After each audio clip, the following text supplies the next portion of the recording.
এদিকে নবমের খবর জানাতে রাজধানীর বনানী পূজা মণ্ডপে রয়েছেন সহকর্মী সাইমুম জান্নাত। প্রভা, সরাসরি যুক্ত হচ্ছি সেখানে। প্রভা, আজকের আয়োজন ঘিরে বিশেষ পর্ব কি কি রয়েছে একটু জানাবেন।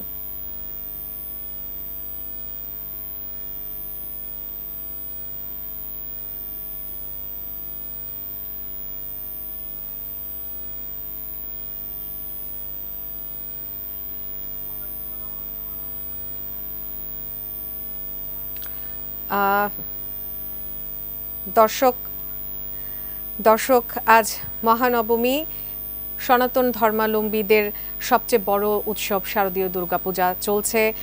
অষ্টমী পেরিয়ে দিন আজ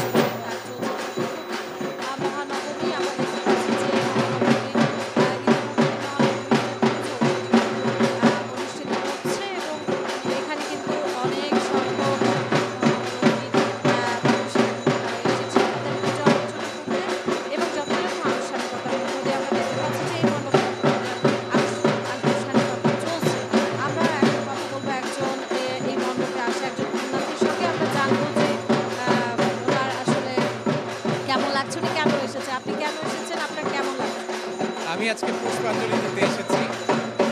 এখানকার পরিবেশ এবং এখানে জনসমাগম দেখে অনেক ভালো লাগছে। আমি কামনা করছি যে দেবী দুর্গা আমাদের সকলের মঙ্গল করুন। ধন্যবাদ। আমরা দেখতে পাচ্ছি যে এখন যে পুজো চলছে এবং আজকে নবমীর মধ্য দিয়ে কিন্তু আগামীকাল এবং বিসর্জন অনুষ্ঠিত হবে মোটামুটি